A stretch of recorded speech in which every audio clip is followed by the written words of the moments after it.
53 bilhões de reais para indenizar os produtores e combater a febre aftosa no país. Hoje, mais um caso de aftosa foi confirmado no Mato Grosso do Sul. Mortes em acidentes de trânsito em rodovias paulistas caíram 18%, segundo dados do Infociga.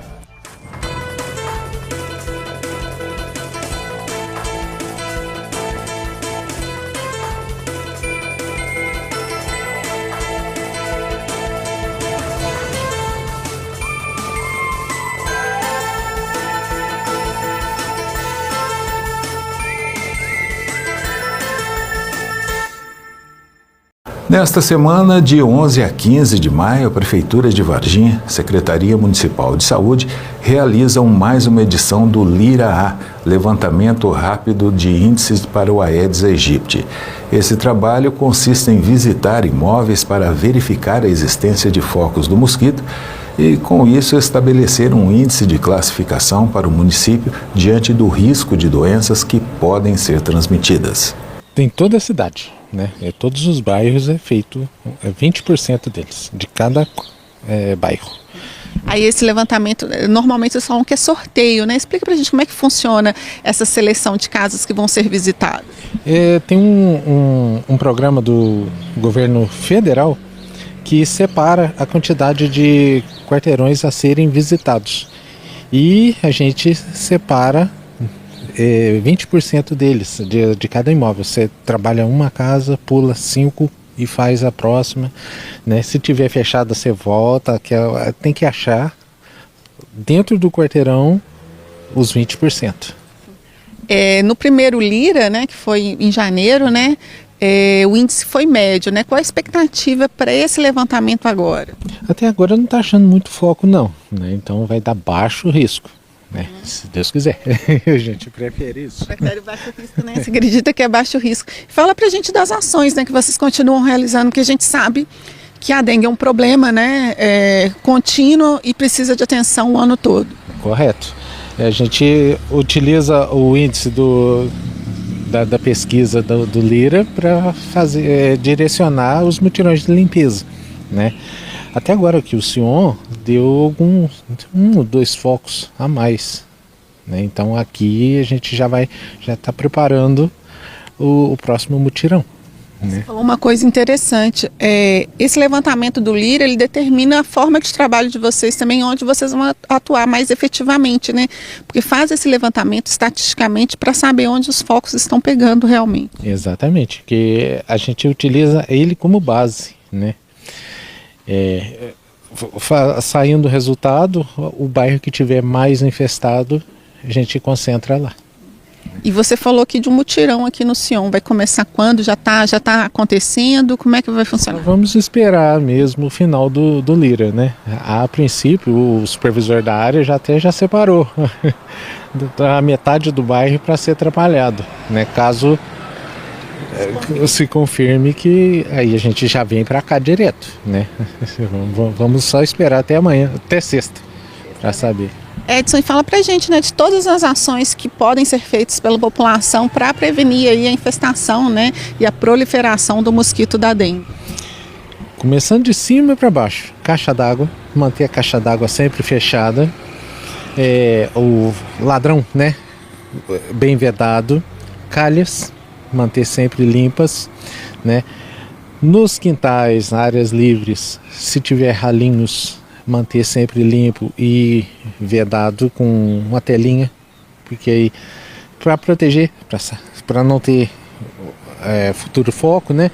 Dentro de casa, geladeira com reservatório, manter limpo, não ter o famoso bambu da sorte que eles colocam dentro de vasos com água e não troca essa água.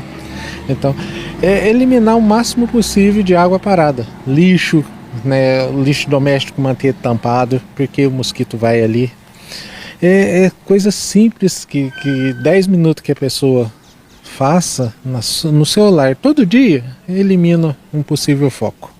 E é importante essa ação junta, né, conjunta com vocês que fazem esse trabalho semanalmente, né, diariamente, na verdade. Exatamente. Se a população não ajuda, como é que a gente faz, né? Eu tenho um agente que passa de 2 em 2 meses, né? Mas e se não der para passar naquela casa? Se der um foco ali, é uma doença disseminada, né? E normalmente quando não dá para passar na casa da pessoa é porque muitas vezes ela não está e não atende, né? Porque vocês têm uma agenda fixa. Exatamente. A gente passa de 2 em 2 meses. Se a casa está fechada, fazer o quê? A gente não pode ficar ali insistindo muito, não. Passou, tem muita coisa a fazer, de janeiro a janeiro. O Lira-A é um método criado pelo Ministério da Saúde responsável pela realização do sorteio de locais que devem ser vistoriados pelos agentes de combate a endemias. Esse critério evita que sejam escolhidas regiões e bairros mais ou menos propensos à existência de focos do mosquito.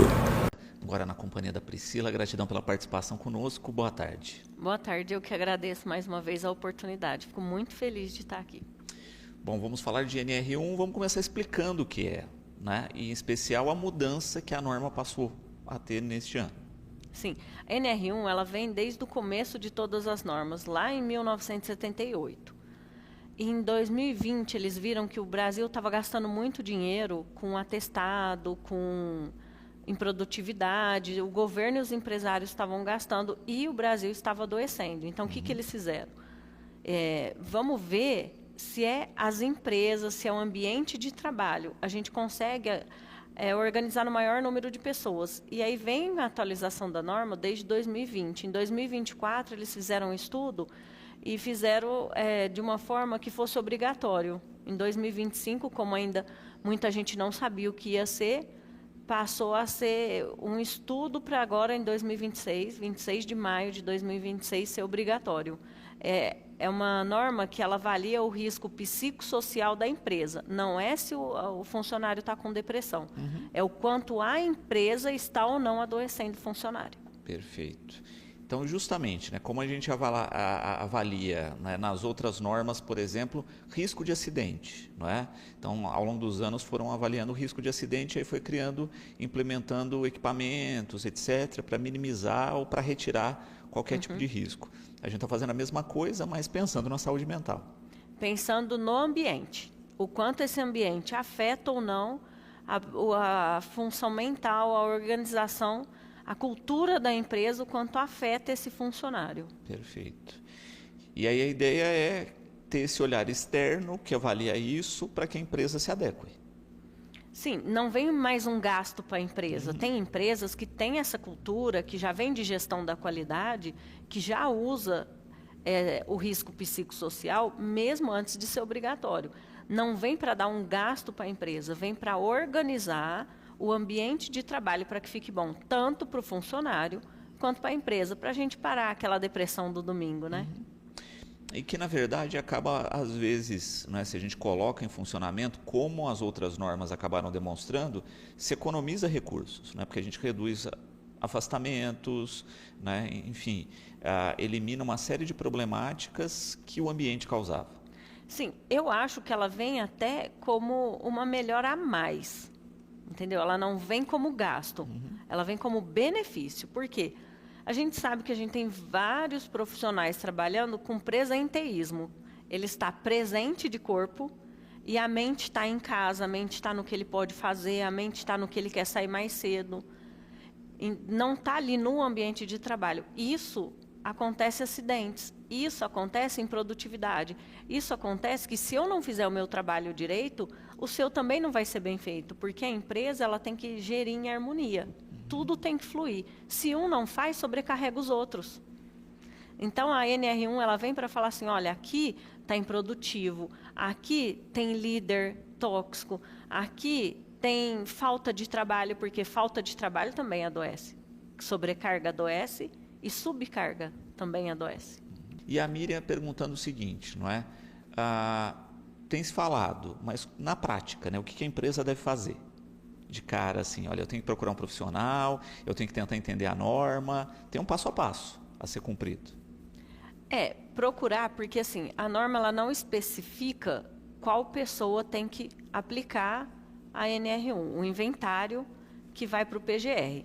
Mas ela fala que para você contratar alguma pessoa técnica, porque assim, ó, não adianta você só ter o laudo, para falar assim, eu estou aqui de acordo com o que o governo pede, você vai gastar dinheiro à toa. A implementação, eu fiz um curso de 120 horas. Eu já era reprogramadora mental, eu já era técnica de enfermagem do trabalho, eu já era gestora da qualidade, eu já vinha de empresas, dentro de empresas, fui para a reprogramação mental e agora eu uni os dois, que é tanto a gestão da qualidade com a parte da organização do ambiente. Então, as empresas têm que procurar um profissional técnico. Por quê? O segurança do trabalho, ele entende de NR1? Ele entende de risco psicossocial? Beleza. Só por ter segurança do trabalho, não ter o curso de implementação de NR1, não vai saber olhar o que a empresa realmente precisa, vai ficar um gasto à toa. Não, assim, qualquer profissão, não só do técnico, a do engenheiro, a do médico. Por quê? Porque não tem nada a ver com os exames admissionais, não tem nada a ver com o que a empresa já fazia. É um olhar novo para dentro da empresa, porque tanto os empresários estão reclamando que não tem funcionário produtivo, quanto os funcionários estão reclamando que não tem empresa que olha o ambiente de trabalho, tem muita panelinha. Então, o que o governo fez? Olha, agora é obrigatório ter o laudo da NR1, que vai ser tanto bom para o funcionário quanto para o empresário. Mas tem que ser uma pessoa técnica. Perfeito. E é bacana isso, né? Como você coloca, olha, tem que se fazer um inventário, tem que se entender direitinho. Então é um passo a passo que não se pode deixar para depois, porque a lei está em vigor. É muito mais do que a lei agora está em vigor, mas assim, as empresas que já têm uma cultura diferente, que já vem da ISO 9001, que já vem da ISO 45000, as empresas que já tinha essa cultura de olhar o funcionário como um ambiente de trabalho, como um ambiente de todos os funcionários, que precisa ser a casa arrumada, a cultura da empresa, ela já vem um passo à frente. As empresas que não olhavam o processo em si, elas vieram assim, com dificuldade. Por quê? Porque já é uma cultura você fazer o processo todo andar. Muito bom. Rafael aqui, não é, destacando a importância dessa temática e mais do que isso, né, da importância, como você coloca, da implementação, justamente porque existem ambientes com alta rotatividade e quando vai se analisar a questão está ligada justamente a não se ter um ambiente que pense nesses valores. Sim, a gente pega muito hoje em dia, a cultura de gerente, de líder de empresa mudou muito. Não tem mais aquele autoritarismo. Você precisa deixar claro para o funcionário qual que é a função dele ali dentro. Se ele tem ou não opções de subir na empresa ou não. Qual que é a função dele, o que ele vai fazer, por quê? Uma coisa que fica num ponto de interrogação, qual setor que eu vou fazer hoje? O que será de mim na empresa? Qual que é meu futuro dentro dessa empresa? Adoece o ambiente, adoece o funcionário. E a gente está aí, né? Campeão de ansiedade, campeão de depressão, campeão de suicídio. Então, o governo falou, olha, vamos olhar para dentro da empresa que a gente consegue olhar um macro mais, né? De tudo isso. E vamos a mais uma participação aqui do Pedro, né? A gente começou a falar no último bloco, né? Ele pede para reforçar essa questão do passo a passo. Sim, quem vai fazer o inventário, ele tem que deixar claro como vai ser, o que vai ser para todos os funcionários estarem engajados. O passo a passo vai ser bem organizado. Primeiro eles vão ser notificados do que é, por que é. Tem questionário também, não é só questionário que a gente olha afastamento, a gente olha reclamação, a gente olha falta, olha tudo, além do questionário. O questionário é só um complemento, mas que as pessoas respondam. Por quê? Porque ninguém vai ficar sabendo quem respondeu o quê. O nosso intuito é fazer o ambiente ficar bom para o empresário e principalmente para o funcionário. Muito bom. E justamente isso, né? Precisa de todo esse material para avaliar e para aí se planejar a implementação. Isso. Aí é dividido por grau. Grau de risco ausente, baixo, médio e alto. Quando faz o inventário, vamos supor, deu grau de risco alto. Aí vai ter os planos de ação. O que é feito para resolver o problema que está instalado ali na empresa. Então, não vai ser multado. Por isso que tem que fazer o inventário bem feito. Por quê? Porque aí vai ter o plano de ação que a pessoa que está aplicando o inventário vai fazer na empresa para que resolva o problema. O intuito é resolver o problema da empresa para o funcionário e para o empresário. Muito bom. Também aqui, Juliana, não é? Falando aqui, parabenizando pela temática e colocando justamente a questão de dimensão da empresa, né? Isso importa ou não? Tamanho da empresa, todas têm que fazer. Todas as empresas, até MEI, que tem um funcionário CLT. Tem um funcionário registrado? É obrigatório ter. Empresas que não têm risco, que é risco 1 ou 2 ali no PGR, elas têm que ter o laudo ergonômico preliminar.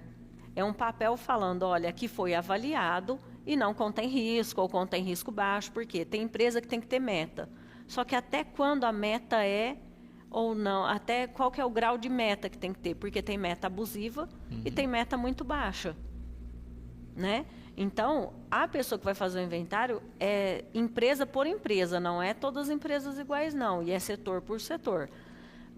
A pessoa vai ver, olha, até aqui a meta é normal, passou daqui é abusiva.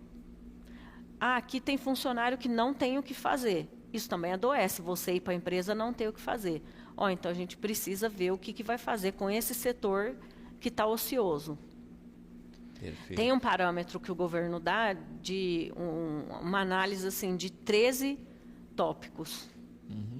E aí é bacana entender isso, né? Porque justamente, né, como você coloca, fazer uma boa avaliação, entender onde está o problema e ajustar é o que vai dar mais qualidade para o conjunto da obra, né? Para o funcionário, exatamente, mas também para a empresa.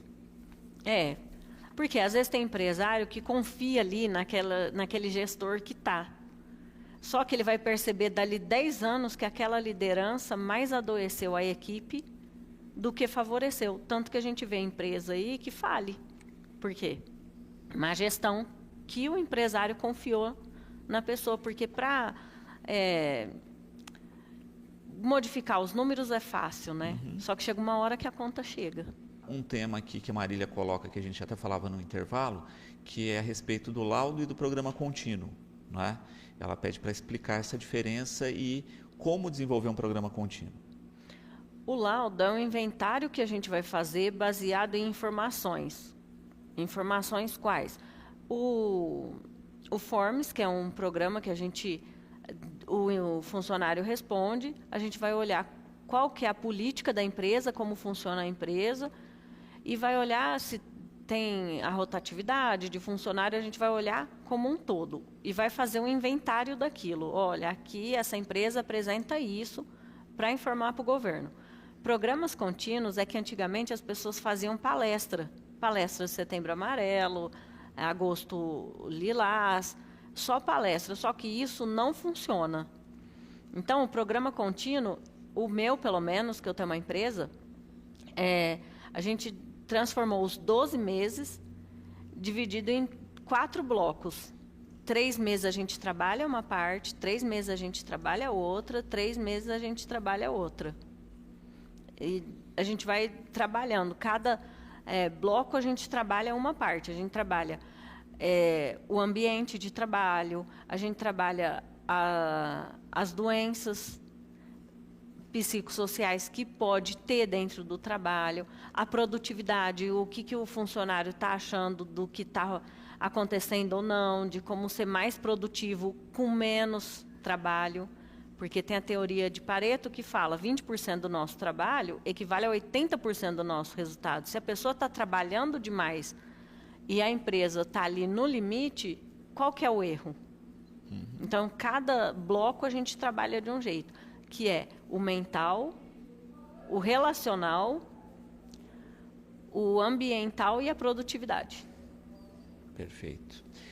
Ainda assim, né, quando se tem todo esse desenho aí estabelecido, não é, de ação e de atividades, tem a questão da peculiaridade, né? Acho que por isso que também as empresas se preocupam, e muita gente se preocupa, como você falou, não existe um molde ou uma caixinha que todo mundo vai seguir. Você vai seguir de acordo com a sua necessidade.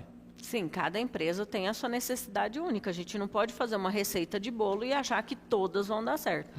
A gente vê muitas empresas aí fechando por excesso de processo, né? Por falta de funcionário. Mas quando a empresa é boa de trabalhar, quando está tudo organizado ali, não falta candidato. Nem todo mundo quer ser empresário, né? Prazos, não é? É o que a Elisângela coloca. A legislação já está em vigor, ou seja, todos têm que procurar isso. Já foi falado em 2024, ia ser obrigatório em 2025, pediram um prazo maior, agora vai ser obrigatório, não vai prorrogar. Segunda-feira passada já soltaram o comunicado, o governo federal já soltou o comunicado que não vai prorrogar. Dia 26 de maio, todas as empresas vão ter que estar com o inventário já pronto. Não precisa assim, eu vou incluir agora no PGR, mas tem a fiscalização, eles vão passar fiscalizando e a empresa tem que estar com um papel para mostrar, olha, eu tenho aqui o meu laudo ergonômico preliminar, eu tenho aqui o meu inventário da NR1. A empresa tem que estar dentro dela para mostrar para o fiscal. Eles já sabem como vão fiscalizar, e a empresa tem que estar com o papel mostrando que ela está adequada à norma. Tanto que, na minha empresa, sou eu que sou implementadora de NR1 e o advogado também, para ter o respaldo jurídico ali. Perfeito. Também aqui a Miriam perguntando a respeito dessas orientações, né? Perguntando se você presta esse tipo de ação e como fazer contato. Meu contato tem tanto no Instagram, Centros Consultoria, ou por telefone, pode falar? Pode, lógico. É 169-9296-6730, pode me chamar, que eu dou orientação, se quiser me contratar também. Não, eu falo que não é gasto. Se você contratar a pessoa que sabe fazer o inventário, não é gasto, é investimento. A sua empresa vai ter mais produtividade, vai ter menos desgaste, menos atraso, e é um investimento que você faz ali, tanto para o empresário quanto para o funcionário. Muito bom. Quero agradecer as orientações, a presença aqui no programa e deixar sempre o convite. Obrigada, eu que agradeço, me coloco sempre à disposição. Quem tiver qualquer dúvida pode acessar o Instagram, pode me chamar e respondam. Eu quero que os funcionários respondam, porque o empresário ganha, mas o funcionário ganha mais, porque é ele que vive ali dentro da empresa. Seguimos com o noticiário sobre saúde pública. Na UPA, Unidade de Pronto Atendimento, houve um aumento de 31% do número de atendimentos de janeiro a abril deste ano, principalmente relacionados aos casos de síndrome gripal e casos pediátricos. Por isso, a Secretaria Municipal de Saúde reforça a importância da adoção de ações preventivas, como a vacinação contra as doenças e os hábitos de higiene pessoal que contribuem para a proteção coletiva, como informa a Viviane Silva. Devido à alteração climática, a chegada do frio aqui no estado de Minas Gerais, houve um aumento de síndromes gripais. E por isso a Prefeitura de Varginha instalou um decreto de emergência. E a gente vai falar com a Pamela Pereira Cândido, que é diretora aqui da UPA, que é a porta de entrada para os hospitais aqui de Varginha. Fala pra gente como é que você está sentindo para esse ano, esse clima, se realmente aumentou esse número. Sim, nós identificamos esse aumento, um aumento considerável em relação aos números de atendimentos da unidade, principalmente os pacientes, esses casos relacionados à síndrome gripal. A gente sabe que naturalmente agora nesse período do inverno, nós temos já um aumento em relação a casos de doenças respiratórias.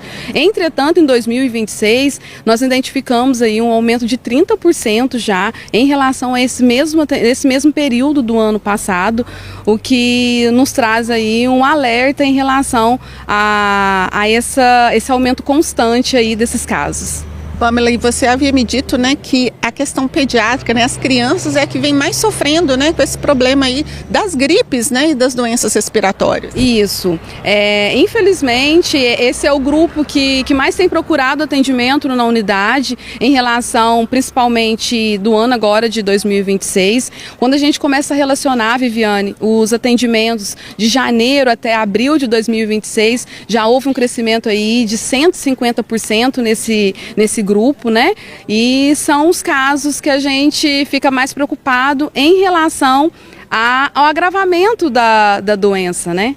E a gente sabe, né, que a prevenção para essas síndromes são as vacinas, né? E realmente a gente ainda está com déficit. Fala para a gente a importância, né, da vacinação, principalmente em crianças e idosos. Isso. A gente pede até para a população, né, ter essa consciência que a vacina ainda é o principal meio de prevenção, principalmente para o agravamento dessas doenças. E agora que a gente está aí com a vacina liberada no município para todas as faixas etárias, a partir dos 6 meses, a gente pede para a população procurar as unidades de saúde, né, que tem as salas de vacina, para vacinar e, conjunto com a vacinação, manter os protocolos de etiquetas respiratórias, a higienização das mãos, para que possamos juntos aí unir forças para passar por mais esse período aí, um período que é um período delicado. Muito obrigada, viu, Pamela, por suas informações. Viviane Silva para o Jornal Cidade. Muito obrigado, Viviane. É importante lembrar que a UPA deve ser procurada em casos que necessitam de pronto atendimento. Nas situações em que não há necessidade de urgência e emergência, por exemplo, o atendimento deve ser realizado nas unidades básicas de saúde do município. A gente faz um intervalo comercial rapidinho e depois a gente volta com outras notícias. Vamos falar sobre suicídios, né? 2 casos na semana passada. Um foi na Avenida Feliciano Martins Correia e o outro foi no campus da UEG, aqui na cidade. Vamos conversar com a psicóloga, a doutora Daniela Martins. A que sinais a gente deve ficar atento para evitar que as pessoas que convivem com a gente, né, aquelas pessoas com quem a gente tem contato, possam cometer suicídios? A gente volta a falar sobre esse assunto. O etanol caiu em 20 estados e também no Distrito Federal. Em média, o preço recuou mais de 1,5%. Aqui em Quirinópolis, a diminuição de valor foi sentida pelos consumidores que foram aos postos neste final de semana. Hoje está completando o 1º aniversário da sagração episcopal de Dom Jaso Ribeiro da Igreja Vétero-Católica Renascer. Os nossos cumprimentos a ele. Muito obrigado aí também por sempre estar acompanhando a nossa programação. 5 dias com filmes de graça na Praça do Circo, no bairro Municipal, de quarta-feira até domingo, com várias sessões diárias. É lá no bairro Municipal, portanto. Centenas de peixes da espécie tilápia apareceram mortos no Parque da Liberdade. A nossa TV foi ao local hoje à tarde a fim de buscar respostas para a mortandade dos peixes.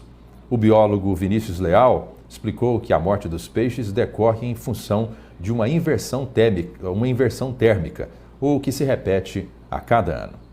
O que pode verificar aqui que ocorre no lago, o que sempre ocorre todos os anos nesse lago quanto no outro lago, é um fenômeno conhecido como inversão térmica, aonde a mudança de temperatura do clima ocasiona no fundo desses lagos, com decorrência de pouca troca de água, que essa água do fundo, que tem pouco oxigênio, ela vai para a superfície e com isso os peixes que estão por ali recebem essa carga de pouco oxigênio, né, a DBO baixa de oxigênio, automaticamente ele intoxica e morre. É possível reverter essa situação, fazer algo para que isso não se repita? Olha, Elias, isso aí teria que ser instalado um tanque desse aqui, talvez alguns aeradores, onde vai fazer com que a água seja movimentada e ao mesmo tempo receba oxigênio nessa água, para poder melhorar a qualidade da água. O fato é que a água fica muito parada. É fato. A gente pode até observar que a entrada de água no lago é pequena. Você pode observar até pela saída, que nessa época do ano, como se diz, nossos lençóis abaixam e quase que não sai. Então ela fica muito tempo parada, né? E se receber mais alguma matéria, um acúmulo de matéria orgânica, esse problema pode aumentar mais. Por isso que deve ser removido as carcaças dos peixes que estão aí, Por isso que a gente sempre observa se tem alguma possível ligação de esgoto clandestino, mas a gente não acha. E outra coisa que pode ocorrer também, até em período chuvoso, como aqui é uma área de recarga, é uma bacia, então ela recebe também a água pluvial. E não deixa de receber uma quantidade de matéria orgânica, podendo ocorrer também a inversão térmica. Vinícius, a gente viu o lixo aqui, sacolinha, garrafas PET, pode ter ligação com a mortandade dos peixes ou não? Essa mortandade de peixe aí, ela não ocasiona porque esse material ele não degradou para aumentar a qualidade da água. Mas, visivelmente, isso não é legal. Ao decorrer do tempo, se continuar aí, realmente ela pode ocasionar outros danos, né? 18h11, a gente entrou em contato também com o secretário municipal de Meio Ambiente, João Batista Valeriano dos Passos. Ele disse que vai solicitar a Secretaria de Urbanismo para que faça a limpeza lá do lago do Parque da Liberdade. Local que está com muito lixo acumulado, tem sacolinha, tem garrafa PET e muitos peixes mortos, segundo o Vinícius aí, que é o biólogo da Secretaria Municipal de Meio Ambiente, em decorrência da inversão térmica. São 18h12. Vamos conferir agora as notícias do nosso esporte amador. Campeonato Municipal de Futsal Livre 2018, rodada na última sexta-feira, Central Eletrônicos Dedé Importados meia dúzia, Quirinópolis Seguros 1.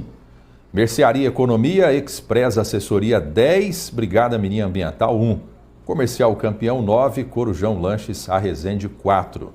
Campeonato Cinquentão, lá do Vaca, time do Vaca 1, Pedra Lisa 4, Arroz Cristal 1, Barril de Cachoeira Alta 2. Notícias do nosso esporte amador em destaque aqui na nossa TV. As notícias de Quirinópolis e região. Espaço para os talentos locais. Informação e prestação de serviço. Nossa TV. Um recado agora para você que é mãe, para você que é pai e tem filho pequeno. Sábado, anteontem, foi dia de vacinação contra sarampo e também paralisia infantil. Você tem filho de 1 ano a menor de 5 anos, de 1 a 5 anos incompleto? Levou ao posto de saúde no sábado? Se não levou, então preste atenção. 5 postos vão continuar vacinando as crianças até o fim deste mês. O BS 5, Milton Bento, no Conjunto Eldorado. O BS 6, Antônio Alvim, no bairro Santana. O BS 10, Devarley Tronde, ao lado do Abrigo dos Idosos. O BS 11, Sebastiana Pascoal, no bairro Alphaville. E o BS 12, Hélio Caiado Fleury, no Jardim Vitória. Assim como em todo o país, aqui na cidade de Quirinópolis, a procura também está muito pequena. Há uma preocupação muito grande com relação a essa queda do número de crianças que têm sido levadas aos postos, Há muito tempo não se registra caso de paralisia infantil, doença que estava erradicada, e também sarampo. Agora a gente corre o risco de voltar a conviver com essas duas doenças, que é uma situação muito grave se os pais não se conscientizarem e levarem os seus filhos pequenos até os postos. É de graça, inclusive na abertura da campanha de vacinação no último sábado, algumas pessoas comentavam isso lá no posto de saúde, inclusive mães que cobravam a presença das outras mães, mas só a gente está aqui para vacinar os nossos filhos, movimento bastante pequeno, É preciso que realmente todo mundo faça a nossa parte e comparecemos aos postos aí com os nossos filhos. E terminou neste final de semana a festa da padroeira de Quirinópolis. Durante cerca de 3 semanas, os fiéis participaram de várias celebrações e de outras atividades alusivas ao dia de Nossa Senhora da Abadia. Neste final de semana houve leilão e pelo 2º ano consecutivo, Costelão Gaúcho, que você está vendo imagens aí. O Carlos de Andrade foi quem registrou o momento em que a carne já estava quase no ponto. Ele disse que estava uma delícia, cheirosa essa carne, E também foi servido o almoço, várias pessoas participaram das atividades aí do leilão e outras atividades realizadas lá no Sindicato Rural. 18h15, boa noite para o Sinomar, para Sara Souza, também acompanhando a gente, muito obrigado, Renata Rezende, Denise Soares, Elba Alves, Juliana Ferreira, Clenir Regina, Cristiane Alves, Elizabeth Silva, Ricardo Alves. Boa noite, Elias. Tem que pôr câmeras no bairro da Cadeia. Está relatando aqui, está opinando o Ricardo. Denis Ribeiro, boa noite. Cleonice Maria, o Enes Rodrigues, parabéns pelo excelente jornal, parabenizando toda a equipe aqui da nossa TV. Muito obrigado, Enes. Leontina Santos, boa noite. Oremos que Deus tire esses pensamentos ruins, né? Triste saber que pessoas tiram a própria vida, lamentável. São 18 horas 16 minutos. É exatamente sobre essa questão de suicídio que a gente vai...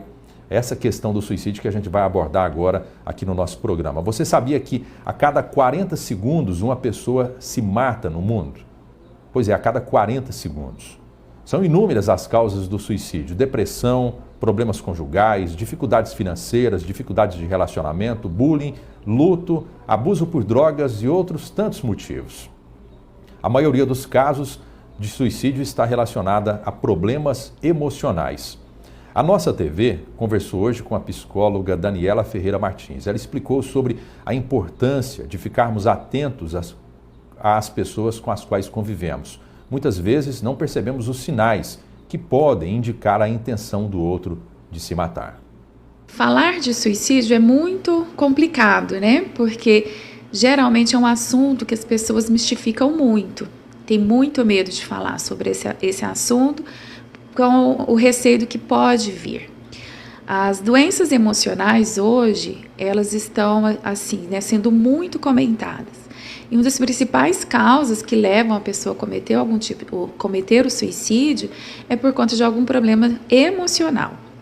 Então, seja depressão, seja transtorno de bipolaridade, alguma situação que de repente essa pessoa ela não está conseguindo lidar.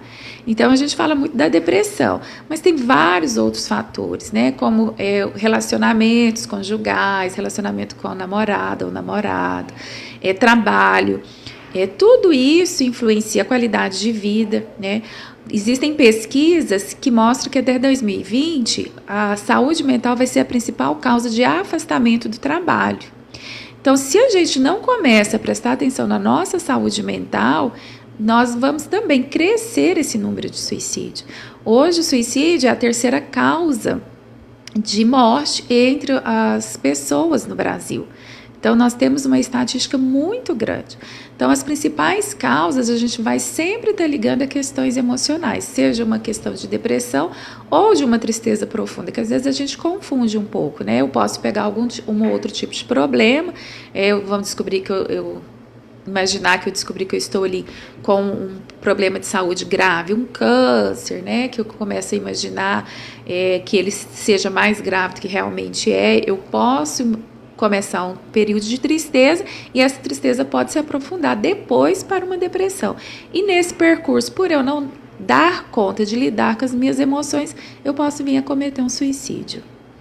No que as pessoas devem estar mais atentas? Os amigos, os familiares, né? Até que ponto os sinais indicam que uma pessoa pode vir a cometer suicídio? Olha, primeira coisa, a gente olhar bastante o comportamento dessa pessoa, que ele muda. Ele muda, a pessoa ela começa a ter outros tipos de assunto, outro tipo de comportamento. Daniela, então ele vai ficar triste? Às vezes ele vai ficar triste, né? Mas é o comportamento mudar. De repente é uma pessoa mais calada, ele começa a conversar assuntos estranhos, né? Ou conversar mais. Então a gente tem que observar bastante o comportamento. E para observar esse comportamento, são as pessoas que são mais próximas, a família, os amigos próximos, que vai observar esses indícios que a pessoa não está bem. E a partir desses indícios, a gente desmistificar o papel do psicólogo, desmistificar o papel do psiquiatra. Que ainda hoje, as pessoas têm muito receio de procurar esse tipo de profissional. Eu vejo na clínica quantas pessoas que eu preciso encaminhar para o psiquiatra que ainda tem receio. Eu não estou doido, mas né, o psiquiatra, assim como o psicólogo, eles vão tratar de doenças ligadas às nossas emoções. A parte mental faz parte da nossa saúde, né? Muito, né? Quem comanda o nosso corpo é a nossa mente. Se ela não vai bem, a gente não consegue trabalhar, a gente não consegue desempenhar nenhuma atividade bem, né? A gente não consegue cuidar de nós mesmos. A gente observa que no mundo globalizado, muitas pessoas elas vivem lá, o mundo da internet, né, e tem dificuldade para se relacionar no mundo social, no mundo real. Algo pode estar ligado também, pode desencadear para situações extremas como o suicídio? Pode sim, né? A gente teve o problema da baleia azul, né? Que quantos adolescentes pegaram, né? se suicidando aí, foi na questão da globalização, né? E aí a gente vê a questão das emoções, eu volto a reforçar a questão das emoções. Por quê? Por que eu vivo só lá na internet? Por que eu não consigo me relacionar, né? Quais as emoções que estão ali sendo despertadas na hora que eu estou lá no mundinho da internet e na hora que eu estou me relacionando de verdade? Quais as emoções que me dificultam fazer contato com a minha família, que me dificultam fazer contato com os meus colegas de escola ou com meus colegas de trabalho? O que está envolvido nessas emoções que me afastam das pessoas? Suicídio, doutor, é um ato egoísta porque as pessoas querem se livrar do problema, né? Mas elas não pensam que as outras pessoas vão sofrer as consequências. Seria um ato de egoísmo? Não vejo dessa forma, né? A pessoa, ela está querendo acabar com o problema. Né? O problema é tão grande que ela não dá conta de lidar com o problema.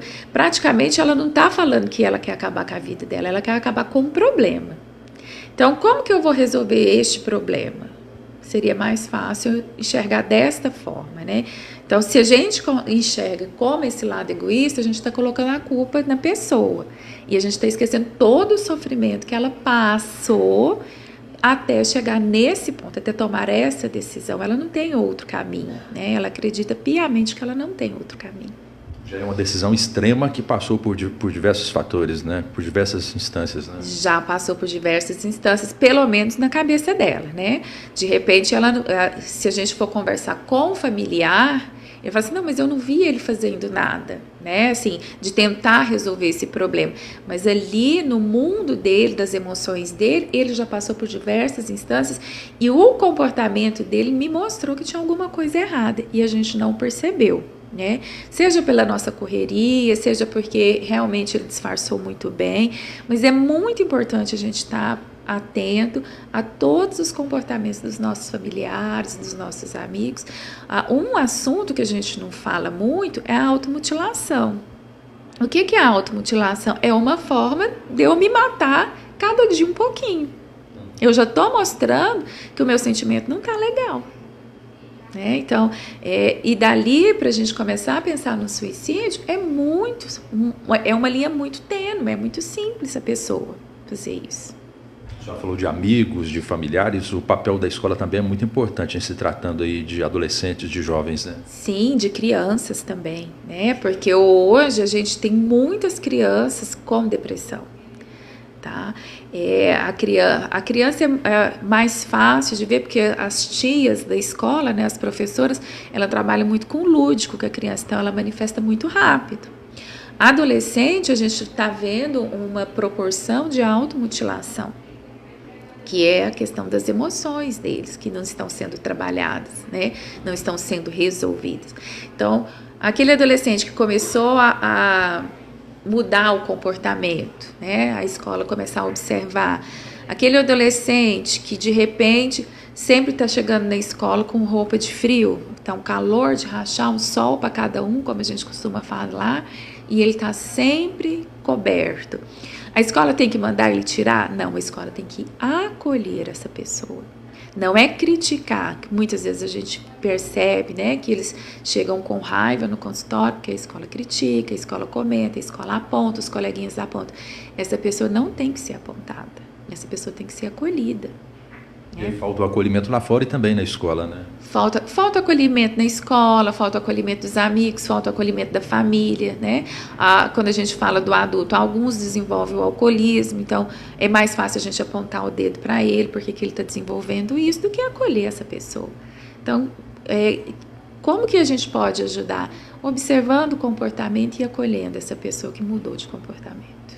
Como convencer uma pessoa de que ela precisa de ajuda? Muito difícil, porque aí cada pessoa é uma situação diferente, né? Então, assim, a gente não tem uma receitinha de bolo para mostrar. Mas se é para fazer que essa pessoa, mas se essa pessoa começa a falar, né? Se você acolhe, ela fica mais propensa em aceitar a sua ajuda e de você até mostrar que ela precisa de uma ajuda profissional. Poder do convencimento mesmo, né? É o poder do convencimento e do acolhimento. Porque se eu estou ali só para te criticar, como é que eu vou te convencer que você precisa de ajuda profissional? Eu estou te criticando. Agora, se eu estou te acolhendo, qualquer coisa que eu falo para você, você vai acabar falando assim, então tá, eu vou fazer isso, né, que você está me pedindo. E aí ela vai para a psicóloga, ela vai para o psiquiatra, ela vai aceitar ajuda realmente. Como profissional, que mensagem a senhora deixa para quem está nos assistindo agora em relação a isso? Olha, vamos prestar mais atenção. Prestar atenção nas nossas emoções, que às vezes a gente não presta atenção, às vezes eu estou ali passando por um período difícil, eu quero fazer de conta que esse período não existe e mais para frente ele pode se tornar maior. Prestar atenção nas emoções do meu colega do lado, né, do meu familiar. As emoções, ela fala tudo da gente. Então, se a gente aprende a se relacionar, né, hoje a gente cobra tanto essa questão de relacionamento e a gente se distancia cada vez mais. Em casa a gente vai para o quarto, cada um para o seu quarto, mas a gente precisa se aproximar, nos aproximar cada vez mais dos nossos, porque aí a gente consegue se cuidar. 18 horas e 27 minutos, né, a matéria sobre o suicídio, sobre esses casos que acontecem, né, e não raros, né, são milhares de pessoas que se matam todos os anos, né, são um suicídio a cada 40 segundos no mundo, né, que é de assustar realmente. 2 pessoas se mataram aqui na cidade, uma na sexta-feira, né, um senhor se enforcou na Avenida Feliciano Martins Correia, lá na casa dele. O vigilante que atuava na UEG se matou na manhã de sábado com um tiro dentro do campus da universidade. Com informações da Bolsa de Valores, Mercadorias e Futuros, confira como ficaram os preços da saca de 60 quilos do café arábica comercializados nesta segunda-feira. O café tipo 6 fechou o dia valendo R$ 1.675. O tipo 7, R$ 1.612. No mercado futuro, a cotação fechou em alta. A saca de 60 quilos vale $346, alta de $9,90. Seguimos com o noticiário esportivo. Pela Copa Sul Mineira de Futebol Amador, o Registânio, representante de Varginha na competição, venceu o Trespontano Atlético Clube na casa do adversário. O jogo foi disputado na manhã de domingo. A Copa Sul Mineira de Futebol Amador é organizada pela Liga Esportiva Tricordiana, sediada em Três Corações. A competição reúne 24 clubes tradicionais e amadores de diversas cidades da região, com apoio e participação das secretarias municipais de esportes. Vamos de tempo? A previsão do Instituto Climatempo para terça-feira em Varginha é de sol com muitas nuvens durante o dia, períodos de nublado e temperaturas entre 14 e 26 graus. Números do mercado agropecuário. Na pecuária, a arroba do boi, R$ 138,34, alta de 0,18%. A arroba da vaca subiu 0,21%, está cotada hoje a R$ 132,77. Na agricultura, a saca do milho vale R$ 27.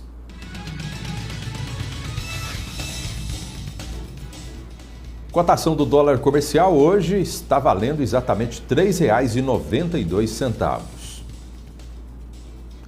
Quero mandar boa noite para Carmen Lúcia, está acompanhando o nosso programa, Gerson Damião, Felipe Araújo, Laci Silveira, Marisa Alves, também a Jussara Oliveira, Aparecida, Sônia Teres, boa noite para minha amiga Sônia, boa noite também para Joana Rodrigues, Matheus Ferreira, Wenis Rodrigues, Lilian Borges também, boa noite. Divina Paiva, Denise Soares, pessoal que já está começando a sintonizar na nossa programação dessa segunda-feira. Neste fim de semana acontece a 20ª edição do Festival Curta a Arte Curta, um evento cultural independente que reúne apresentações de canto, dança, poesia, teatro, música e audiovisual, além de promover um tour cultural pela cidade. A programação inclui mais de 100 cenas curtas com artistas de diversas cidades do sul de Minas, um espaço de pertencimento, formação humana e liberdade criativa, e uma verdadeira celebração da arte como possibilidade de existência. A 20ª Mostra Curta Arte Curta começou hoje e vai até 24 de maio. com uma programação variada, com diferentes expressões artísticas. A realização é do grupo Matilda, que é formado por alunos da AMAS. Coração tão bom, tão bom. Ouvir o coração tão bom, tão bom. Ouvir o coração. Maravilhoso ver. O grupo Matilda é um grupo de teatro que se formou na AMAS. Eu era encabeçadora disso tudo, agora eles são independentes, já estão seguindo a carreira deles e fazendo festivais, sabendo da importância que é não só apresentar teatro, mas receber gente de fora. Então tá vindo gente de Lambari, gente de Eloy Mendes, gente de Lavras, do Rio, de São Paulo, tudo para apresentar no Cenas Curtas, né? O Cenas Curtas chegou agora à 20ª edição, mas antigamente era só da Mais, era entre os alunos da Mais. Agora não, nós já podemos abrir espaço para todo mundo e junto com esse projeto, a gente vai ter sessões de artistas convidados e, claro, nós colocamos a sessão Acessa, que são pessoas, PCDs, que vão subir no palco e vão também apresentar suas cenas concorrendo a prêmios. Detalhe, além de troféu, vale dinheiro. Então o negócio está bem chique mesmo. Então vem gente de tudo quanto é lugar, do estado, do Brasil, o hotel tá cheio, nós estamos muito felizes. Começou agora. Então todas as mostras estão lotadas.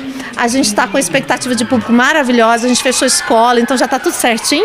Nós estamos muito felizes e muito felizes de receber vocês. Vocês têm que entender a importância dessa TV regional, local, para poder levar o conhecimento cultural para todo mundo. O tema do festival é cura, que traz uma perspectiva emocional através das diversas expressões artísticas. Começamos com a ideia de fazer uma coisa de colo, de acolhimento, porque é começo do ano, a gente queria acolher os alunos que estavam chegando na MAS e tudo. Nós estamos com mais de 600 alunos agora, então é muita coisa. Nós temos balé, jazz, sapateado, inglês, italiano, enfim. E aí a gente falou, como é que nós vamos fazer isso? Acolher. Depois que a gente acolhe, a gente quer curar, né? Então vamos pensar nessa temática. Então a gente ofereceu essa temática e eles que criaram as cenas. Não tem dedo de ninguém. Agora vocês vão assistir um espetáculo maravilhoso. E a gente está com novidade. Eles ganharam pipoquinha lá, um cheirinho de cinema maravilhoso. Ganharam o refresco e agora na hora que sair a gente vai dar algodão doce. Vai ficar bem docinho, sair daqui, ó, querendo voltar. Pacote completo e o mais importante, inclusivo e acessível, tudo de graça, gente. E inclusivo porque a gente tem rampa PCD, a gente tem os banheiros com iluminação própria para PCD, a gente tem elevador, então tá tudo à disposição para todo mundo se sentir pertencente desse espaço. O evento também conta com jurados convidados, entre eles cineastas de outros estados, que já conhecem Varginha e reconhecem a força do cenário cultural da cidade. A gente já teve a oportunidade de estar em outras amostras, em outros festivais, e é sempre muito gostoso. É um contato que a gente tem com os artistas daqui, e a gente acaba fazendo amizades, a gente acaba conhecendo artistas novos, até alguns atores que começaram aqui, que já estão trabalhando com a gente, é sempre muito gostoso. A minha relação com Varginha é ali 2011, 2012, que eu conheci a Marina já há muito tempo e a gente faz filmes juntos aqui, então eu já vim muito aqui para fazer filmes, trabalhar com artistas varginhenses e para festivais de cinema também. Agora, pro Curta Arte Curta, é a primeira participação que eu tô tendo como jurado, né? E eu acho que assim, uma iniciativa maravilhosa, né, para levar a arte para as crianças que não estão nos grandes centros, né? Então, eu acho que é fundamental isso, né? A expectativa é positiva para as apresentações que serão exibidas durante o festival. Ser jurado não é uma tarefa fácil, mas os convidados afirmam estar preparados para acompanhar, junto ao público, os trabalhos que serão apresentados ao longo da programação. Aqui a gente encontra crianças e jovens muito preparados, então você fazer uma crítica embasada é fácil, mas é difícil também, porque escolher entre eles é sempre um desafio. Mas é muito gostoso você vê muito amor nas crianças, você vê muita arte nascendo delas. É uma sensação muito gostosa. Vai ser uma surpresa para mim, eu vou ver pela primeira vez agora ao vivo, né? E assim, a expectativa é alta, né? Porque eu sei que os jovens aqui de Varginha, eles têm muito talento, que a gente está escondido, né? Então eu tô com muita expectativa, eu acho que vai vir muita coisa boa por aí. O evento oferece uma experiência cultural completa com clima de sala de cinema e apresentações artísticas variadas.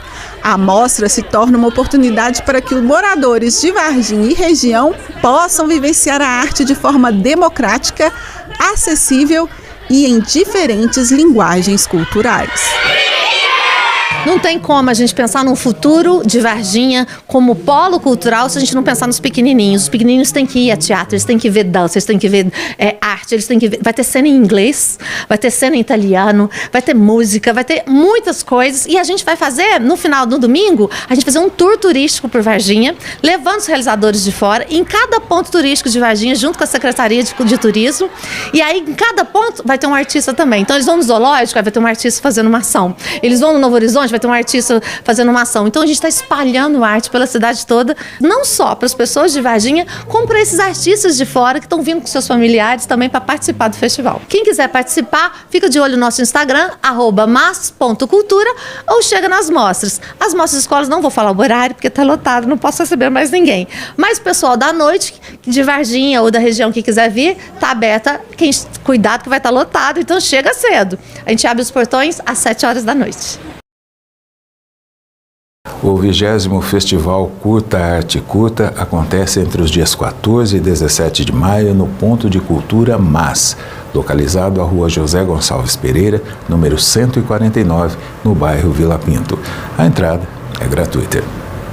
Abraço para os nossos parceiros, Cantinho do Valtino, Lago Sol Poente, Agropecuária e Rações Caminho do Campo. Alô, Juninho, pessoal na Rua Rio Preto, Anderson, Som, Iluminação, Data Show, Gravações e Publicidade, Prefeitura de Quirinópolis, Prevclint, Clínica Médica e Odontológica, Centro Digital na Brasil 188, Renildo Importados no Camelódromo, pessoal também da Internet 10 3651 5599. Abraço para todos os parceiros da nossa TV que estão aí, acreditando no nosso trabalho.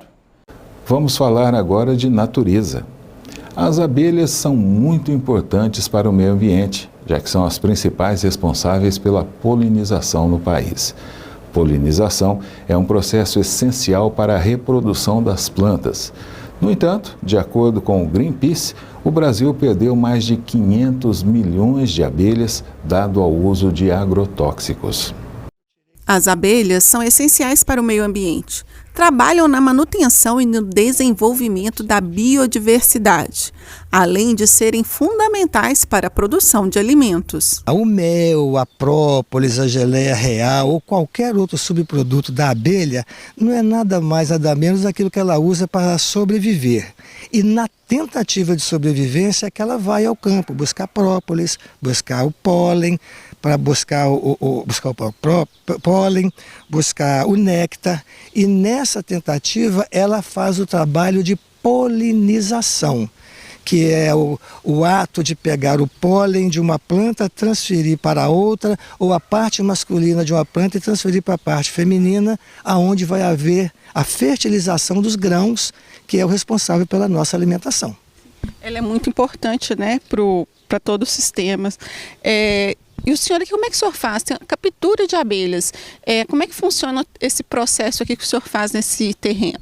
Bom, eu deixo o alimento, que normalmente são as frutas que têm frutose, planto flores que produzem mel, que produzem néctar, que produzem pólen, e com isso as abelhas vêm até aqui. Vindo até aqui, vêm as abelhas nativas. As nativas eu deixo quieto, mantenho a alimentação delas normal, não mexo com elas, deixo elas fazerem o trabalho normal. E a abelha que tem um valor econômico para mim, que é a Apis mellifera, a europeia africanizada, eu coloco uma armadilha, tipo uma isca, que atrai pela alimentação. Quando elas entram, eu espero aclimatar, elas se estabilizarem na colônia, e assim que elas estabilizam, eu transfiro para um apiário na cidade de Olói Mendes. Aécio deixa um ambiente favorável para a captura de abelhas, com o objetivo de formar colmeias. Elas são inteligentes e têm todo um processo hierárquico dentro da cadeia de produção. O básico é acima de 30 mil abelhas. Quando elas se encontram no lugar, elas verificam se realmente elas acertaram na moradia, se tem água próxima, se tem alimentação próximo. Ela resolveu ficar, aí acima de 30 mil é o que elas iniciam uma colônia e qual é o limite máximo eu não sei informar.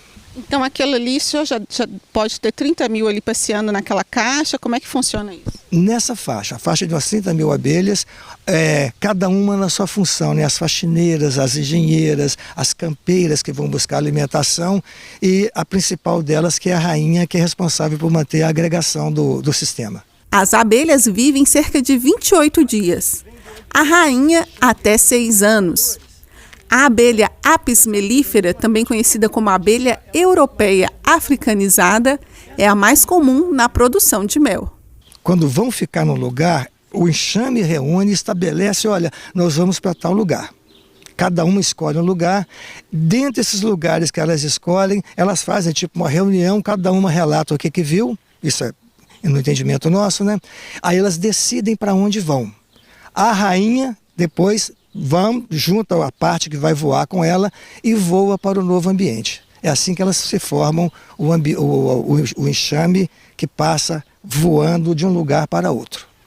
E é interessante, na semana passada a gente teve o Dia da Abelha, né? E ele marca isso aí, a importância dela para a natureza, para a polinização, né? E também ela serve de alimento para a gente, nutricional, muito importante, né? Serve, nós não podemos estabelecer qual é o ser mais importante na vida. Mas o Instituto de Geografia do Reino Unido, eles declarou a abelha como o ser mais importante do planeta em função da polinização que ela faz nos alimentos e na produção de alimento que depende dessa polinização. Um intervalo comercial rapidinho e depois a gente volta com outras notícias no nosso jornal, edição desta segunda-feira, 15 de outubro. Na noite desta quinta-feira, aconteceu o sorteio da campanha do Dia das Mães da Associação Comercial e Empresarial de Batatais. Veja como foi. Foi uma campanha que veio para ficar. A campanha do Dia das Mães também é uma campanha maravilhosa. A gente não podia deixar de comemorar esse dia, né, da mulher, da mãe, que é tão especial, né? E nós tivemos mais de 30 empresas participantes na campanha. Nós tivemos os nossos patrocinadores, prêmios instantâneos, grandes prêmios, né? Tivemos 10 prêmios aqui de R$200, mais um prêmio de R$1.000, mais um de R$2.000. E o comércio ficou muito feliz. Eu percebi que movimentou bastante o comércio local, né? Há um giro, né, Paula? Compra num lugar, ganha um vale-compras de outro e pode, assim, né, ser gastado, usado em todas as lojas participantes. Pode sim. Ele comprou numa loja, ganhou o cupom, aí agora ele recebe esse cartão, todos os ganhadores receberão este cartão e poderão gastar em qualquer empresa participante da campanha. Então isso é bom, entendeu? Ele pode escolher uma empresa que está participando da campanha, essas mais de 30 empresas, para gastar o seu vale compras. Isso é muito legal. Bom, nós tivemos 10 prêmios de R$200, um prêmio de R$2.000 e um prêmio de R$1.000. Próximas campanhas já estão aí sendo preparadas? Ah, sim, com certeza, né? As campanhas são muito bem-vindas, bem vistas aí pelo comércio, por todos os nossos associados, né? E nós não podemos parar, não. Nós percebemos que esse tipo de campanha movimenta bastante o comércio local, então movimenta bastante os nossos associados, né? Os que participam, aqueles também que patrocinaram, foram vistos por muitas e muitas pessoas, porque foram muitos QR Codes lidos. Uma das coisas mais importantes é manter aí a transparência da campanha, né, doutor? Exatamente, é fundamental, né, a gente garantir para o consumidor que a participação dele é efetiva, né? Ou seja, que ele está cadastrado na base de dados, que o cupom dele tem chance de ser sorteado, garantir, né, o sigilo do sorteio, né, a aleatoriedade do sorteio, garantir a integridade dos dados. Então todo esse trabalho é feito a partir do software e da nossa consultoria de software, que faz a gestão de toda a campanha, né? Desde o cadastramento das pessoas e das compras que elas fazem, até agora aqui na parte final, que é o sorteio. O cliente que comprou, que foi sorteado aqui, ele ganha um cartão. Esse cartão pode ser usado em qualquer das lojas que participaram da campanha. Então, por exemplo, nós tivemos aqui hoje pessoas que foram sorteadas e compraram numa determinada loja. Com o cartão, ela pode comprar em outra loja, não apenas na loja que ela originalmente fez a sua compra. Então, isso garante o compartilhamento de todas as empresas que estão participando da campanha.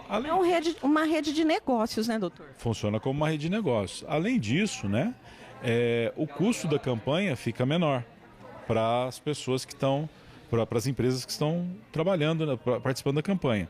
E a campanha fica maior, né? Porque se você faz a campanha localizada só na sua loja, você premia o seu cliente? Premia. Mas, de repente, você não vai ter condição, nem todas as lojas vão querer dar um vale-compras de R$2.000. Né? Então, a gente consegue dar vulto para a campanha justamente por conta dessa participação coletiva. Quem mora aqui, compre aqui, né? Consuma aqui na sua cidade. E por isso a gente faz sempre esse trabalho com as lojas e os nossos associados. O ministro Sepúlveda Pertence do Supremo Tribunal Federal decretou hoje a prisão preventiva do ex-deputado Thalvânia Albuquerque. O ex-deputado é acusado de envolvimento no assassinato da deputada Ceci Cunha, ocorrido em dezembro do ano passado em Alagoas. O ministro determinou que o ex-parlamentar deve permanecer preso no Corpo de Bombeiros em Maceió, à disposição do Supremo Tribunal Federal. A prisão de Thalvânia Albuquerque foi pedida pela Procuradoria-Geral da República em parecer enviado ao STF no inquérito que investiga o assassinato da deputada Ceci Cunha. Por ser ex-parlamentar, Thalvânia deve ser julgado pelo STF. No inquérito, o ex-deputado Thalvânia Albuquerque é acusado de ser o autor intelectual do assassinato de Ceci Cunha para assumir a vaga de deputado federal. E o Supremo Tribunal Federal suspendeu parte da lei do Estado de Pernambuco que trata da taxa cobrada pela utilização dos serviços da Justiça. A lei não estabelecia o valor máximo da taxa judiciária. Os ministros consideraram que a taxa judiciária, quando excessiva, cria obstáculo que impossibilita o acesso à Justiça, contrariando a Constituição Federal. Utilidade pública. Contrata-se vendedores na Rua 9 de Julho 443 no centro. Operador de injetora com experiência na Maestro Antônio Passarelli 1327 36439814. Ajudante de funilaria e pintura na Euclides Miragaia 1417 9627 1320. Pessoas te oferecem para trabalhar como doméstica ou cuidar de idosos. 97550623. O intervalo comercial rapidinho, depois as ocorrências registradas pela Polícia Militar.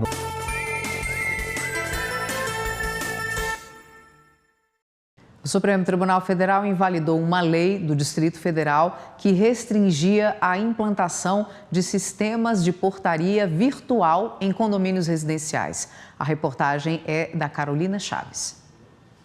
A decisão foi em votação no plenário virtual. Todos os ministros acompanharam o voto do relator, ministro Nunes Marques, na ação movida pela Associação Brasileira das Empresas de Sistemas Eletrônicos de Segurança. A associação questionou uma lei que proibia a adoção de portaria virtual em condomínios com mais de 45 unidades habitacionais.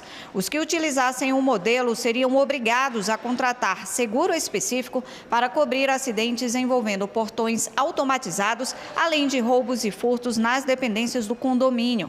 O relator, ministro Nunes Marques, lembrou que apenas a União pode legislar sobre direito civil e políticas de seguros.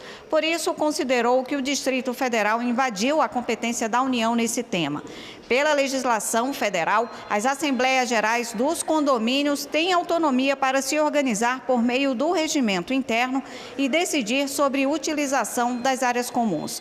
Além disso, segundo Nunes Marques, a limitação imposta pela lei distrital era arbitrária e injustificável e impediu o exercício de atividade econômica, a melhoria dos serviços e a redução dos custos dos condomínios.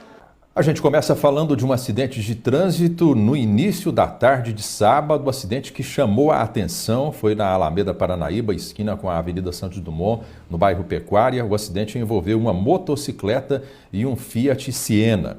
O motociclista contou que trafegava pela Alameda Paranaíba, no sentido Parque Flamboyant, quando no cruzamento com a Santos Dumont, em frente ao supermercado Rei do Lar, abalroou-se com um carro que fazia conversão. Ferido, o motociclista foi socorrido pelo SAMU.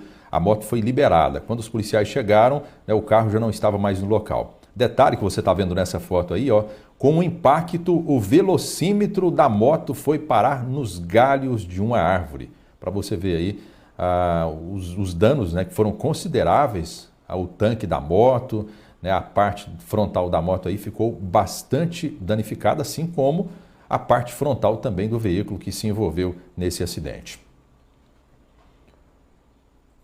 Agressão física, 8h30 da noite de sábado. Uma mulher de 47 anos contou que passava perto do Lago Sol Poente quando foi agredida por outra mulher com tapas e empurrões. A autora, que não foi identificada, fugiu. Violência doméstica, 10h30 da noite de sábado, na rua Machado de Assis. Uma mulher contou que bebia com o esposo e com alguns amigos também, quando os dois discutiram. A mulher empurrou o homem e foi agredida fisicamente. A polícia militar foi chamada, entrou em contato com a polícia civil, que orientou que o autor fosse recolhido à cadeia. A vítima foi orientada a comparecer depois à delegacia.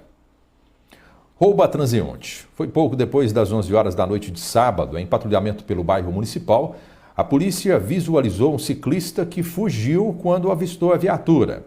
O suspeito foi abordado na Travessa dos Goianazes. Dentro da cueca, ele levava um simulacro de pistola. Momentos depois, uma jovem compareceu à sede da 12ª CIPM, relatando que fora vítima de roubo do seu celular. A vítima reconheceu o rapaz detido com o simulacro. A arma foi apreendida e o suspeito de 21 anos intimado a comparecer à delegacia. Furto de veículo pouco antes de 1h30 da madrugada de ontem. Johnny José, de 30 anos, contou que seu Fiat Uno tinha sido furtado em frente à casa dele, a rua Pastor Zetil. Localização e recuperação de veículo, 11h30 da manhã de ontem, na Travessa Primavera, no Parque Primavera. A polícia foi chamada para averiguar denúncia de que havia um veículo abandonado em um terreno baldio. Os militares foram ao local e verificaram que se tratava do carro furtado durante a madrugada na rua Pastor Zetil. O veículo estava sem as 4 rodas, sem o estepe e sem a bateria. O carro foi levado para o pátio da 12ª CIPM. Violência doméstica, 18 horas de ontem, no bairro Chico Junqueira. Uma mulher de 55 anos de idade contou que seu neto, de 16 anos, iniciou uma discussão por causa do desaparecimento de R$100, quantia que supostamente desapareceu da carteira do menor. E o adolescente acreditava que a avó é quem tinha pego o dinheiro. Quando a polícia chegou, o infrator fez ameaças à avó, dizendo assim: "Você chamou a polícia, depois você vai ver comigo então." Diante da situação, o menor foi apreendido, mas acabou liberado sob orientação da Polícia Civil para que o mesmo comparecesse hoje à delegacia. Violência doméstica pouco antes das 8 horas da noite de ontem no bairro Morumbi. Uma mulher de 29 anos contou que estava em casa quando seu ex-marido invadiu o local e a agrediu fisicamente. O autor fugiu depois. A polícia fez patrulhamentos, mas não conseguiu encontrá-lo. Perturbação do sossego por volta das 13 horas de ontem na rua Benedito Lemos do Prado. Um homem de 63 anos de idade entrou em contato com a polícia militar para reclamar do som na casa do vizinho de 47 anos. Quando a viatura chegou, os policiais depararam com uma caixa de som dentro da garagem da casa do autor. A vítima relatou que não era a primeira vez que estava sendo perturbado com a poluição sonora. O autor se comprometeu a diminuir o volume do som. E por volta de 1h30 da tarde de hoje, uma viatura da Guarda Civil Municipal, composta pelos agentes Percival, Ricardo e Guimarães, patrulhava pelo bairro Alvorada quando os agentes avistaram na Praça do Melado alguns indivíduos em atitude suspeita. Com um dos suspeitos, menor de idade, foi encontrada uma porção de maconha. Essa porção que você está vendo aí. Em desfavor do outro elemento, maior de idade, havia um mandado de prisão. Com o apoio da Polícia Militar, os suspeitos foram detidos. O maior de idade foi conduzido ao Hospital Municipal para exame de corpo de delito e, em seguida, foi levado para a cadeia. Foram 14 registros feitos pelos bombeiros de sábado até hoje cedo em Quirinópolis. 8 de sábado para ontem. Ações preventivas Lago Sol Poente, ações preventivas na Avenida Santos Dumont no centro, resgate em acidente envolvendo carro e moto na Alameda Paranaíba, fato que a gente mostrou agora há pouco. Ações preventivas Avenida Santos Dumont também no centro, resgate de pessoa com mal clínico, Rua Corumbá, Jardim Vitória, resgate de pessoa com crise convulsiva, Avenida Joaquim Timóteo de Paula, resgate em caso de agressão física, Avenida Garibaldi Teixeira, resgate de pessoa com crise de epilepsia, Avenida Brasil, no centro. Informações prestadas pelo Tenente Masson. E mais 6 registros feitos de ontem para hoje pelos bombeiros, segundo nos informou o sargento Vieira. Ações preventivas no Lago Sol Poente, na Avenida Frei João Batista e também na Avenida Brasil. Resgate em um acidente de trânsito na Avenida Brasil, resgate de pessoa com mal clínico, Rua Adelino Alves Pimenta, e resgate de pessoa com mal clínico também na Rua Sumaré, no centro da cidade. Portanto, 14 registros feitos pelos bombeiros em Quirinópolis durante o final de semana. O Jornal Cidade termina por aqui. Você pode assistir a edição de hoje no Record Plus e em todas as nossas plataformas digitais. Programação da Record ao vivo de graça no Record Plus. Fique agora com a programação da TV Brasil e TV Cultura. Uma boa noite, uma ótima semana. Boa noite e até amanhã.